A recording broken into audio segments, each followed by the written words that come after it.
This is Clarence and Charean Williams coming to you from the second week of Cowboys OTAs. Second week, first big setback for the Cowboys. Third round pick Malik Collins has a fractured foot. He will be out to the middle of training camp at the earliest.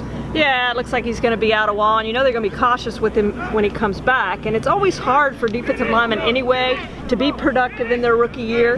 And you look at similarities with DeMarcus Lawrence coming into his rookie year, fractured his foot early in training camp and missed until November, right. And ended up playing 7 games, was not productive until the playoffs for the Cowboys. And so you start to think that Malik Collins is probably going to be the same way. It's going to be a while before he produces in its defense, and boy, they really needed him, how thin they are on that defensive line. You know, the Cowboys hope he's ready, for the start of the season. That's the best guess. But again, this is a defensive line you talked about that had needs. They were hoping that he could come in and possibly start as a rookie at defensive tackle, and so they could move Tyrone Crawford to end to make up for the losses of Randy Gregory and DeMarcus Lawrence, who will miss the first 4 games of the season. They thought he could come in and be a starter and use Randy Gregory on the outside. Now, those plans may be on hold because he's not going to be ready.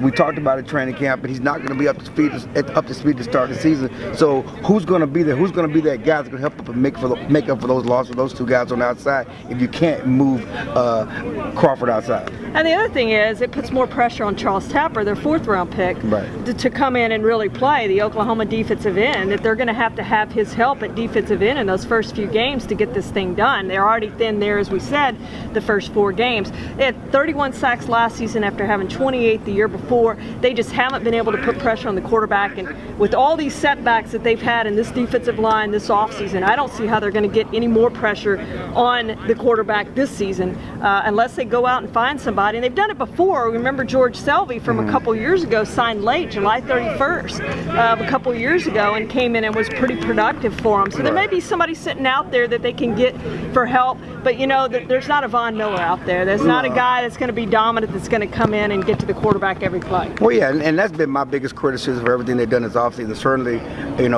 they're going to be better on offense. They get Dez back. They get Romo back.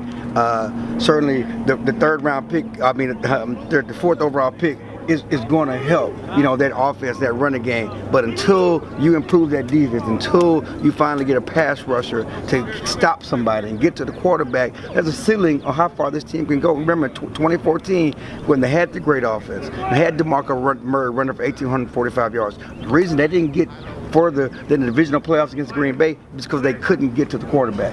What's going to be different this year? I don't see anything different. The offense is going to have to outscore the other team, and it puts a lot of pressure on that offense to get that done. They do have the talent, obviously, on offense if they stay healthy, but that's really what it boils down to. When you talk about another part to the puzzle that's out, Rolando McClain hasn't shown up for these OTAs, and family matter, they said last week, whether it is or isn't. We know Rolando doesn't always like to practice. That's not his thing.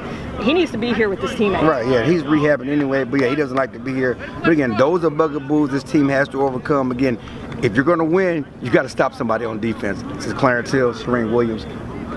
See you next week.